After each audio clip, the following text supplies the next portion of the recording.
मैंने 90% स्कोर किया है बैंकिंग वगैरह या फिर सीए के लिए प्रिपेयर करना चाहूँ। बहुत खुश हूँ मैं और इस पता नहीं क्या करके दिखाएगी मुझे। सी के आंसू मुझे आते रहते हैं बहुत। से ये सब एजुकेशन से आया है और से कि वो अपनी लड़कियों को पढ़ाए। इतिहास न सिर्फ दोहराया है बल्कि एक नया कीर्तिमान स्थापित किया है। कमी आ रही है, हमारी पूरा पैनल, हमारे टीचर्स तैयार है उसके लिए। जब तक वो प्रॉब्लम सॉल्व नहीं हो जाएगी तब तक हम आगे नहीं बढ़ेंगे। 100% हमारा रिजल्ट रहा है ये आईजीएम की, लेकिन उसमें नेगेटिव चीज़ें भी बहुत ज़्यादा है। नमस्कार दर्शकों, बहुत बहुत स्वागत है आपका हमारे चैनल पे। अभी हमारी टीम मौजूद है IgM school Mansarovar Jaipur. 12th class के रिजल्ट जारी हो चुके हैं और आरबीएससी के रिजल्ट में इस बार वापस से लड़कियों ने बाजी मारी है। 2 मेधावी छात्राएं हमारे संग मौजूद हैं। आइए इनसे जानते हैं इन्होंने किस प्रकार से रिजल्ट बनाई और क्या स्कूल का रोल रहा, क्या प्रिंसिपल का, इनके माता पिता का। आइए इनसे बातचीत करते हैं। नमस्कार मैम। नमस्कार। क्या नाम है आप जी का, आप कहाँ से हैं? मेरा नाम प्रिया शेखावत है, मैं जयपुर दुर्गापुरा से हूँ। कौन से सब्जेक्ट से हैं आप? मैं कॉमर्स स्ट्रीम से। अभी 12th के रिजल्ट जारी हुए हैं तो आप हमारे दर्शकों को बताइए आपका कितना स्कोर किया है? मैंने 90% स्कोर किया है। तो 90% अपने आप में काफ़ी अच्छे अंक माने जाते हैं, काफ़ी अच्छा रिजल्ट माना जाता है। तो इसके लिए आपने जो अपना रिजल्ट देखा तो उस समय आपकी एट द मोमेंट क्या फीलिंग थी? मेरे एट द मोमेंट मेरे को अच्छा लगा, लेकिन आई थिंक कि मैं थोड़ा और ज़्यादा कर सकती थी। और आपने किस प्रकार से प्लानिंग की अपनी स्टडी की? क्या स्ट्रेटजी बनाई, क्या प्लान था, कितने आवर्स आप स्टडी करते थे? मेरी स्टडी जो थी वो कंटिन्यूस थी, मतलब मैं डेली रूटीन बेसिस पे करती थी। डेली जितना हो पाता था 2 to 3 hours 4 hours every day, और ये कंटिन्यूस था, मतलब एवरी डे। और इसका सफलता का श्रेय आप किसको देना चाहेंगे? मेरे माता पिता और हमारे स्कूल के टीचर्स जिन्होंने हमें बहुत सपोर्ट किया थ्रू आउट द ईयर, और मेरे पेरेंट्स जिन्होंने मुझे बहुत सपोर्ट किया। स्टडी आपने कंटिन्यू रखी जैसा कि आपने बताया, लेकिन कभी कभी हम लोग लो फील करते हैं, डिप्रेस फील करते हैं कि क्या होगा, रिजल्ट के लिए नर्वस होते हैं। उस टाइम पे आप मोटिवेट कैसे होते थे? कौन आपको सपोर्ट करता था? फर्स्टली तो मेरे पेरेंट्स जिनसे मैं बात करती थी तो वो मुझे हमेशा सपोर्ट करते थे, बोलते मार्क्स मैटर नहीं करता है लेकिन यू हैव टू कंटिन्यू। और मेरे टीचर्स जो कि बहुत सपोर्ट करते थे, मेरे टीचर्स बहुत अच्छे थे, जैसे दिलीप सर, पारुल मैम जो हमको इंग्लिश पढ़ाते हैं, पारीवाल सर, और हर टीचर जिन्होंने हमें सपोर्ट किया थ्रू आउट द ईयर, वो हमें बहुत मोटिवेट करते थे एवरी टाइम। सफलता के लिए सबसे ज़्यादा इम्पॉर्टेंट चीज़ क्या है? क्या सफलता केवल मेहनत से मिलती है या कहीं ना कहीं उसके लिए कुछ स्पिरिचुअल या भगवान का भी रोल होता है? मैं थोड़ी स्पिरिचुअल हूँ, मैं भगवान को भी बहुत ज़्यादा तो नहीं, क्योंकि आप स्टडी करते हो तो आप भगवान के लिए इतना कुछ नहीं कर पाते, लेकिन एक faith in God is very important. Okay. और आगे आप अपने क्या करना चाहेंगे करियर में? जैसे आपका कॉमर्स फील्ड रहा तो आगे आप क्या कॉलेज करना चाहेंगे या कोई प्रिपरेशन करना चाहेंगे? आगे मैं या तो गवर्नमेंट एग्ज़ाम के लिए बैंकिंग वगैरह या फिर सीए के लिए प्रिपेयर करना चाहूँगी। ओके। और आगे जो बच्चे हैं उनके लिए आप क्या संदेश देना चाहेंगे? उनको कैसे स्टडी करनी चाहिए, कैसे मोटिवेट रहना चाहिए? उनको खुद पे भरोसा रखना चाहिए। तुम जो भी कर रहे हो वो बहुत अच्छा होगा आगे चल के, और तुमको कंटिन्यूस स्टडी करनी चाहिए, and faith in your self is the best motivator. और अपने स्कूल का सबसे मेन रोल क्या रहा? आपने इस स्कूल की सबसे खासियत क्या रही कि आपको इतने अच्छे मार्क्स मिले? स्कूल में सबसे ज़्यादा जो हमारे प्रिंसिपल सर हैं, मोहित सर, वो बहुत सपोर्ट करते हैं, बहुत प्यारे हैं। वो हमको हर टाइम हर चीज़ जगह पे सपोर्ट करता है, वो डांटते भी है, वो समझाते भी है, और बहुत अच्छे से बताते हैं कि तुम्हें आगे क्या करना चाहिए। मतलब वो बहुत हेल्पफुल है। और ऐसा सच टीचर्स भी हमें बहुत मोटिवेट करते हैं और हमको बहुत सिखाते हैं जहाँ भी हमारी मिस्टेक होती है। तो आप मानते हो कि एक मेंटोर का, एक गाइड का, एक टीचर का बहुत इंपॉर्टेंट रोल होता है सक्सेस पाने के लिए? यस मैम, बहुत इंपॉर्टेंट होता है। अगर टीचर अच्छे होते हैं और वो अगर आपको अच्छे से मोटिवेट करते हैं और आपको अच्छे से समझाते हैं कि आपको आगे चल के क्या करना चाहिए, आपको कैसे पढ़ना चाहिए, या आप अगर बैकलॉग्स रह जाता है तो आप पढ़ाई नहीं कर पाते हो, वहाँ टीचर्स ही आपको समझाते हैं कि आपको कैसे करना है, क्या करना है, और टीचर्स बहुत हेल्पफुल होते हैं। जी बहुत बहुत धन्यवाद हमारे साथ जुड़ने के लिए। Thank you ma'am.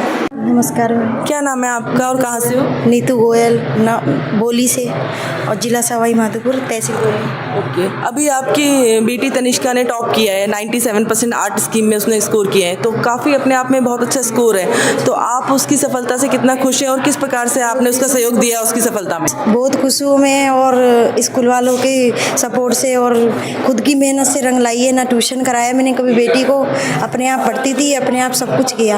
अच्छा, विदाउट ट्यूशन उसने इतने अच्छे स्कोर किए? हाँ बिल्कुल, कभी ट्यूशन नहीं गए, चारों बच्चे ही मेरे, ये भी नहीं गई है। और मतलब मैं धन्यवाद देना चाहती हूँ सर को, सबको, और बच्ची को भी कि अपने आप मेहनत करी है, अपनी मेहनत से रंग लाई है, और सर का सपोर्ट था स्कूल से। सर मुझे का बहुत खुशी हुई है, खुशी के आंसू मुझे आते रहते हैं बहुत। तो जब वो लो फील करती थी तो घर पे आप गाइड करते, तो स्कूल में सर का बहुत योगदान रहा गाइड करने में? हाँ, सर का बहुत अच्छा योगदान था, और खुद के मन से मन लगा के खुद ने अच्छे से, मतलब खुद ने पढ़ाई करी, तब उसको मतलब मुझे बहुत अच्छा लगा कि मेरी बेटी पता नहीं क्या करके दिखाएगी मुझे अब। बेटियों का आगे बढ़ना एक देश के लिए भी कहीं ना कहीं परिवार के साथ साथ बहुत इम्पोर्टेंट होता है ना, तो आप क्या कहना चाहेंगी? बेटियों को पढ़ाना चाहिए या? मैं मेरी बेटियों को, इनने जो ख्वाहिश है इनकी कि मुझे ये बन के दिखाना है एक बार, बेटा क्या करता है, बेटी क्या करके दिखाती है, तो मैं आत्मा में फील करती हूँ कि मेरे बच्चे मेरा नाम रोशन करके दिखाएंगे। ये आगे जाके किस फील्ड में जाना चाहती है? आगे ये बहुत अच्छी तैयारी करना चाहती है, मतलब सबका नाम रोशन हो, आईएएस की तैयारी करना चाहती है। लड़कियां अगर आईएएस की तैयारी करेंगी, यूपीएससी में जाएंगी, तो देश के लिए ऑटोमेटिकली बहुत फ़ायदेमंद है ना, फैमिली के लिए भी है। आप ये बताइए कि जैसे लड़कियों का इंडिपेंडेंट होना समाज के लिए भी आजकल बहुत योगदान है, क्योंकि लड़कियां बहुत पिछड़ी हुई हैं तो देश भी पिछड़ा हुआ है, तो लड़कियों को पढ़ाना चाहिए या फिर उन, जैसे हम देख रहे हैं आजकल दहेज, बाल विवाह, ये सब चीज़ें चल रही हैं, तो है ना, ये सब चीज़ों में जाना चाहिए या लड़कियों को पढ़ाने पर जोर देना चाहिए? भाई उनके लिए पैसे जोड़ के दहेज इकट्ठा करना चाहिए, उनको पढ़ाई पर ध्यान देना चाहिए? अपने आप पैरों पे खड़े करके पढ़ाना चाहती हूँ मैं तो, और यही सब कुछ है, ना दहेज की मांग, ना कुछ ऐसा, मतलब रखना ही नहीं चाहिए। मैं ये चाहती हूँ बच्चा अपने आप खुद समर्थ रहे, पढ़ के लिख के अपना माँ बाप का नाम रोशन करे, हिंदुस्तान राजस्थान सबका नाम रोशन करे, अपने आप पे निर्भर रहे। समाज में और भी महिलाएं जो माताएं, जो उनकी बेटियां हैं, उनके लिए क्या संदेश देना चाहेंगी कि बाल विवाह रुकने चाहिए, बेटियों को पढ़ाना चाहिए, सपोर्ट करना चाहिए? पढ़ाना चाहिए, क्यों नहीं पढ़ाना चाहिए।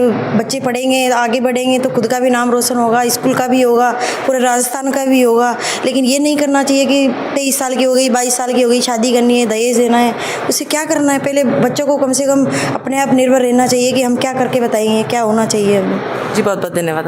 Thank you. नमस्कार मैम। नमस्ते, क्या नाम है आप जी का? आप कहाँ से हो? मेरा नाम उषा भट्ट है, मैं मानसरोवर से हूँ। उषा जी, क्या काम करते हैं आप? मैं यहाँ पे रिसेप्शन में कन्वेंस इंचार्ज हूँ। तो अभी 12th के रिजल्ट जारी हुए हैं, लड़कियों ने काफ़ी अच्छे स्कोर किए हैं, तो लड़कियों की स्थिति काफ़ी सुधरी है। पहले समाज में बहुत डाउन थी उनकी स्थिति, तो आजकल उनकी पढ़ाई पे फोकस कर रहे हैं, इतनी अच्छी स्थिति हो रही है, तो समाज में बदलाव कैसे आया है? मेरे ख्याल से ये सब एजुकेशन से आया है, और पहले लड़कियों को पढ़ाया नहीं जाता था। सबकी सोच ये होती थी कि जल्दी से शादी कर दो, और फिर बाद में दहेज वगैरह से लड़कियों को बहुत परेशान किया जाता था। आज सब लड़कियां अपनी वजह से सब सेल्फ डिपेंड होना चाहती हैं, और ये बहुत अच्छा है। वो अपनी फैमिली का भी केयर कर सकती हैं, और लड़कियों को पढ़ाने से, एजुकेट करने से क्या परिवार में, समाज में और देश में क्या उनका ओवरऑल योगदान है? देखो, शिक्षा से तो हमें सभी लड़कियों को आगे बढ़ने का मौका मिला है, और जब भी लड़कियां आगे बढ़ी हैं उन्होंने अपने आप को और अपनी फैमिली को सिक्योर किया है। तो जो सरकार आजकल प्रयास कर रही है दहेज रोकने के, बाल विवाह रोकने के, तो लड़कियों की पढ़ाई का उसमें योगदान रहता है? हाँ, बिल्कुल रहता है। सब लड़कियां चाहती हैं कि हम आगे पढ़ें, आगे बढ़ें, तो वो शादी नहीं करती हैं। जी, और जैसे बाल विवाह भी इसी वजह से होते थे, है ना, लड़कियों को बोझ समझा जाता था, तो ये सब कहीं ना कहीं रुकने में लड़कियों की पढ़ाई का योगदान है? हाँ, आजकल पेरेंट्स की भी सोच बदल गई है, उनके लिए लड़का लड़की नहीं है, और सब बराबर ही हैं, और लड़कियां ही अपने पेरेंट्स का नाम रोशन कर रही हैं। तो जो जेंडर डिस्क्रिमिनेशन होता है, जो लिंग भेदभाव होता है कि भाई बेटी को ज़्यादा ना पढ़ाया जाए, ज़्यादा खर्चा नहीं किया जाए, क्योंकि उसकी शादी करनी है, आगे जाके भी उस पर खर्चा होगा, शादी में दहेज देना पड़ेगा, इसलिए बेटों को प्राथमिकता दी जाती थी और लड़कियों को थोड़ा सा डाउन समझा जाता था। तो जब लड़कियां पढ़ के एजुकेटेड होंगी, पैरों पे खड़ी होंगी, तो क्या दहेज रुकेगा या अपराध रुकेंगे? कितना कुछ योगदान हो पाएगा समाज में? हुआ ही है, पहले से अपन देखें तो हुआ ही है। पहले जो इतना चलता था आजकल नहीं है सब। क्या समाज के लिए अच्छा है, फ़ायदेमंद है? ये अच्छा ही है, बहुत ही अच्छा है ये समाज के लिए। मेरा तो यही कहना है सभी माता पिता से कि वो अपनी लड़कियों को पढ़ाएं, आगे बढ़ाएं, इससे वो अपना और देश का दोनों का नाम रोशन कर सकेंगी, अपनी फैमिली को अच्छी तरह चला सकेंगी। और दहेज प्रथा तो बहुत ही बुरी चीज़ है, और ऐसा नहीं होना चाहिए। तो जो पैसा दहेज में दिया जाता है वो लड़कियों की पढ़ाई पे खर्च करने के लिए आप प्रेरित करते हैं? बिल्कुल, हाँ। आप जो दहेज में दे रहे हो वो तो व्यर्थ ही जा रहा है, मगर जो आप अपने बच्चों पे, अपनी लड़कियों पे लगा रहे हो वो व्यर्थ नहीं जाएगा। तो आगे बढ़ाना चाहिए। आगे बढ़ाना चाहिए, इससे उनका वैवाहिक जीवन, शादी के बाद भी जो अपराध होते हैं वो रुकेंगे। बिल्कुल रुकेंगे अपराध, क्योंकि उनमें खुद में इतना कॉन्फिडेंस आ जाता है कि वो अपने साथ कुछ गलत होने ही नहीं देती हैं। जी मैम, बहुत बहुत धन्यवाद आप हमारे साथ जुड़ने के लिए। Thank you. नमस्कार। नमस्कार। क्या नाम है सर आपका? आपका थोड़ा सा इंट्रो दीजिए। मेरा नाम है डॉक्टर मोहित और जैसे कि आप जानते हैं कल 12th क्लास का रिजल्ट आया। हमारे स्कूल का नाम है IGM senior secondary public school और हमने इतिहास न सिर्फ दोहराया है बल्कि एक नया कीर्तिमान स्थापित किया है। इस साल 12th क्लास में 24 स्टूडेंट्स 90+ आए हैं, प्लस 100% हमारा रिजल्ट रहा है। ये IGM के इतिहास में एक नया परचम हमने लहराया है। हाईएस्ट स्कोर कितने गए, कितने परसेंटेज सबसे टॉपर्स के हैं? तनीषा गोयल इस बार आर्ट्स में 97% स्कोर किया है, जो कि बहुत ही गौरव की बात है हमारे लिए। और इसके साथ साथ 95, 94, 93, 92, 91 ऐसे 24 बच्चे हैं, मैं आपको अभी पूरी लिस्ट दिखाऊंगा, जिन्होंने 90+ अचीव किया है। 260 बच्चे थे हमारे पास, 100% रिजल्ट रहा है। 80% से ज़्यादा स्टूडेंट हमारे फर्स्ट डिवीज़न रहे हैं, तो ये हमारे लिए बहुत गौरव की बात है। और हम एक 15 जून को हम इसके लिए एक प्रोग्राम भी रख रहे हैं, हम आपको भी आमंत्रित करेंगे, आप आएँ, उसकी कवरेज लें। तो जैसा आपने बताया 97 तनिष्का ने स्कोर किया है, अपने आप में बहुत वैल्यू रखता है। तो इतने अच्छे मार्क्स आर्ट्स में आना, क्या स्ट्रेटजी रहती है, क्या खास बात रहती है? आप किस तरह से स्टूडेंट को मोटिवेट करते हैं? स्टूडेंट लो भी फील करते होंगे, कैरिकुलम कैसे मेंटेन रखते हैं? आजकल मोबाइल का भी बहुत यूज़ चल रहा है, तो आप कैसे गाइड करते हैं? कैसे आप एज ए मेंटर उनको गाइड करते रहते हैं? हमारा एक लक्ष्य जो हम बच्चों को समझाते हैं कि अपना लक्ष्य कैसे निर्धारित करना है। एक तो घबराना नहीं है। मान लीजिए फर्स्ट टेस्ट के अंदर आपके 60% मार्क्स आए, कोई बात नहीं। सेकंड टेस्ट में वो मार्क्स 70-75 होने चाहिए, ये हमारा टारगेट है। हाफ ईयरली के अंदर वो 80-85 होने चाहिए और प्री बोर्ड तक आते आते 90+ जाने चाहिए। हमारा ये कंसेप्ट है। इसी कंसेप्ट में हम बच्चों को लेके चलते हैं। जहाँ बच्चे नीचे डाउन होते हैं, मान लीजिए 55 है, उनको हम वहीं रोकते हैं, समझाते हैं, उस हिसाब से उन पे कार्य करते हैं कि वो अपना परसेंटेज इंप्रूव कर पाए। जहाँ उनकी कमी है, मान लीजिए उनको ज्योग्राफी में प्रॉब्लम है, मैं आर्ट्स की बात लेके चलता हूँ, साइंस के बच्चों को फिजिक्स में प्रॉब्लम है, तो पहले उस प्रॉब्लम की तरफ हम जाएंगे। जब तक वो प्रॉब्लम सॉल्व नहीं हो जाएगी तब तक हम आगे नहीं बढ़ेंगे, और जब बच्चे की प्रॉब्लम सॉल्व हो जाएगी तब हम उसको आगे की तरफ लेके जाएंगे। तो काफ़ी कुछ स्टडी मोबाइल से भी करते हैं, तो वो मोबाइल का कंट्रोल कैसे करें? काफ़ी बच्चे इसलिए स्टडी में रह जाते हैं, मोबाइल का यूज़ अननेसेसरी हो जाता है। देखिए, मेरा मानना ये है मोबाइल का यूज़ इसमें नहीं ज़रूरत है, क्योंकि हमारे टीचर्स, अच्छा टीचर एक क्लास में इतना सब कुछ करा देता है कि मोबाइल के यूज़ की ज़रूरत ही नहीं है। तो हम तो बच्चों को हमेशा मोबाइल से दूर रहने की ही कहते हैं, कि नो डाउट मोबाइल में बहुत अच्छी अच्छी चीज़ें भी अवेलेबल हैं। अगर बच्चा उसको यूज़ करता है तो उसके लिए बहुत अच्छा ही रहेगा, लेकिन उसमें नेगेटिव चीज़ें भी बहुत ज़्यादा हैं। तो हम तो यही सजेस्ट करते हैं बच्चों को कि मोबाइल से दूर रह के अपनी फोकस अपनी किताबों पर करें। जहाँ कमी आ रही है, हमारी पूरा पैनल, हमारे टीचर्स तैयार हैं उसके लिए। और IGM का रिजल्ट बहुत अच्छा रहा है अभी तक, हर साल में बहुत काफ़ी अच्छे स्कोर्स रहे। यहाँ के बच्चों में एक अलग ही संस्कार और एक अलग ही डिसिप्लिन मिलता है, तो वो आप कैसे मेंटेन और क्या एक्स्ट्रा उनको इस तरह से गाइड करते हैं कि वो इतने अनुशासन और बहुत तरीके से वेल बिहेव करते हैं? देखिए, इसका श्रेय मैं स्कूल की संस्थापिका, मेरी मदर, डायरेक्टर श्रीमती मधुधीर जी को देना चाहूँगा, जिन्होंने हमारे अंदर ऐसे संस्कार डाले, हमारे स्टाफ के अंदर ऐसे संस्कार डाले हैं कि वो कंटिन्यूटी में आते चले जा रहे हैं। स्टाफ बच्चों को मोटिवेट करता है, गलत चीज़ों से दूर रहने की सलाह देता रहता है, समय समय बच्चों को टोकता रहता है। हम भी यही करते रहते हैं, इन सब चीज़ों को फॉलो करते हैं, जिस वजह से आज बच्चे बहुत अच्छा परफॉर्म कर रहे हैं, गलत चीज़ों से बहुत दूर हैं और आगे की तरफ अच्छा परफॉर्म करते रहेंगे, यही उम्मीद करते हैं। जी बहुत बहुत धन्यवाद आपसे। Thank you.